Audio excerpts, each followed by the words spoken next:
धोंडे जेवणासाठी माझ्या सर्व माहेरच्या लोकांना आमंत्रण होतं माझ्या सासरी.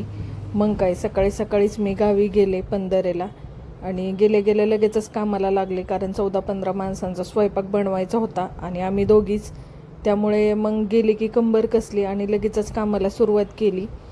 सगळ्यात पहिले गेल्या गेल्या डाळ वगैरे शिजायला घातली. सगळा स्वयंपाक आवरता मला 7 वाजले. त्यानंतर माझ्या घरचे सगळे आल्यानंतर मला एवढा आनंद झाला होता त्यांना सगळ्यांना बघून. आणि कामाचा ताण पडल्यामुळं माझी कंबर पण फार दुखत होती. त्यानंतर मम्मींनी ताटं वगैरे वाढायला घेतली आणि माझी बहीण कुठेही जा ती मला कामात मदत करणारच. मग मी तिच्या मिस्टर पुरणपोळी खात नाही, त्यामुळे त्यांना मी चपाती बनवली. तोपर्यंत तिने सर्वांची ताटं करू लागली मम्मींसोबत. आणि हे जे आनंदाचे क्षण असतात ना, ते जगून घ्यायचे असतात, कारण गेलेली वेळ परत येत नाही. आणि हे दिवस आपण आनंदाचे सारखे आठवत राहतो. आपण इथं गेलतो, हे केलतं, ते केलतं. त्यामुळे जे काही आपल्या मुठीत क्षण येतात ना, ते सगळे क्षण एन्जॉय करायचे असतात. आणि आम्ही पण तसंच करतो. कामाचा ताण पडला तरी पडला, पण आपली लोकं आपल्यात आली की थोडे विचारविनिमय शेअर होतात आणि फार छान वाटतं. माझी आजी खूप खुश झाली होती, कारण माझं लग्न झाल्यापासून 4 वर्षामध्ये पहिल्यांदाच माझी आजी, माझ्या वडिलांची आई, माझ्या घरी आली होती. तिला बघून इतकं छान वाटलं. म्हणली माझ्या नातीच्या घरी असे, म्हणजे घरच्यांना आपल्या कौतुकच असतं ना. त्यानंतर मम्मींनी सगळ्यांसाठी कपडे घेतली होती, इवन किट्टूसाठी सुद्धा घेतलेली.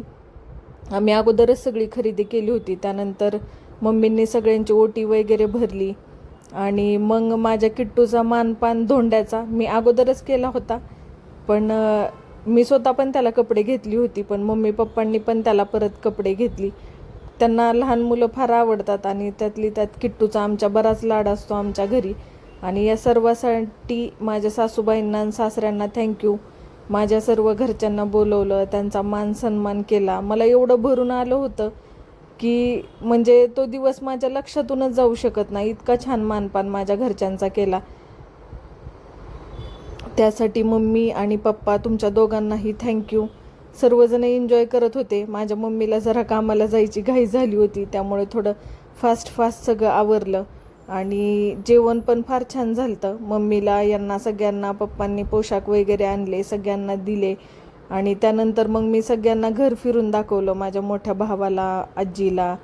आणि हा बघा, किट्टूचा मानपान मी केला. माझं बाळ खूप छान बसलं होतं.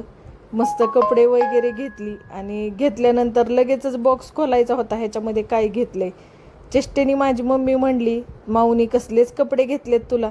म्हणतो नाही, खूप सुंदर कपडे घेतलेत माझ्या माऊनी मला. माझं बाळ कधी मोठं झालं मला कळालंच नाही.